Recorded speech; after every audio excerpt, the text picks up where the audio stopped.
यह एक धार्मिक और ज्ञानवर्धक कहानी है। इसको सुनकर अपने अज्ञान के द्वार को खोलिए और समझिए।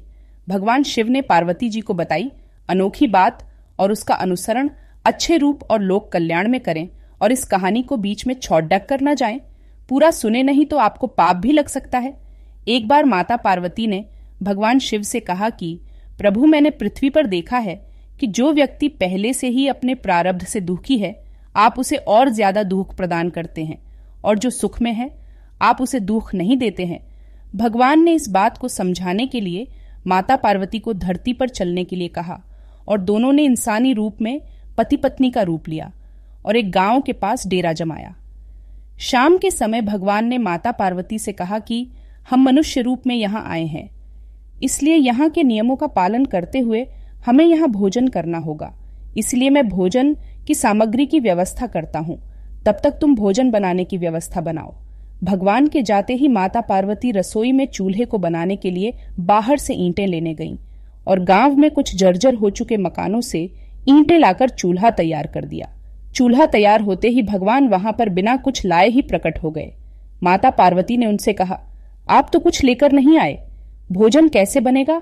भगवान बोले, पार्वती, अब तुम्हें इसकी जरूरत नहीं पड़ेगी। भगवान ने माता पार्वती से पूछा कि तुम चूल्हा बनाने के लिए इन ईंटों को कहां से लेकर आई? तो माता पार्वती ने कहा, प्रभु, इस गांव में बहुत से ऐसे घर भी हैं जिनका रख रखाव सही ढंग से नहीं हो रहा है। उनकी जर्जर हो चुकी दीवारों से मैं ईंटें निकाल कर ले आई। भगवान ने फिर कहा, जो घर पहले से खराब थे तुमने उन्हें और खराब कर दिया। तुम ईंटें उन सही घरों की दीवार से भी तो ला सकती थी। माता पार्वती बोली, प्रभु, उन घरों में रहने वाले लोगों ने उनका रख रखाव बहुत सही तरीके से किया है और वो घर सुंदर भी लग रहे हैं। ऐसे में उनकी सुंदरता को बिगाड़ना उचित नहीं होता। भगवान बोले, पार्वती, यही तुम्हारे द्वारा पूछे गए प्रश्न का उत्तर है।